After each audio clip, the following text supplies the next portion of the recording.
ഇവിടെ ആരും ആരോടും ഒന്നും മിണ്ടുന്നില്ല. എല്ലാരും അവരവരുടെ മുറിയിൽ കയറി ഒരേ ഇരിപ്പ.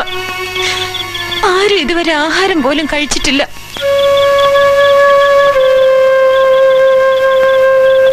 ഇപ്പൊ തോന്നുന്നു നമ്മൾ ഇങ്ങോട്ട് വരാൻ പാടില്ലായിരുന്നു എന്ന്.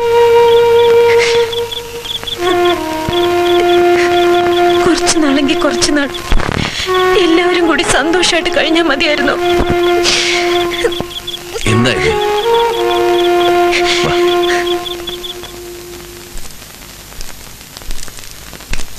ഇവിടെ എന്തായാലും ഒന്നും കഴിക്കാത്തത്? നിങ്ങൾ രണ്ടാളും എനിക്ക് ഒരുപോലെ. അവൻ പട്ടിണി കിടക്കുമ്പോ അമ്മയ്ക്ക് ഒന്നേ പറയാനുള്ളൂ, ഈ ചെറിയ കാര്യത്തിന് എന്റെ മോനൊന്ന് തോറ്റു കൊടുത്തൂടെ? അതിന് തക്കതായി ഇവിടെ എന്തുണ്ടായമ്മേ? ഈ വീട്ടിൽ എന്തൊക്കെയോ സംഭവിക്കാൻ പോകുന്നു എന്റെ മനസ്സ് പറയുന്നു മോനെ.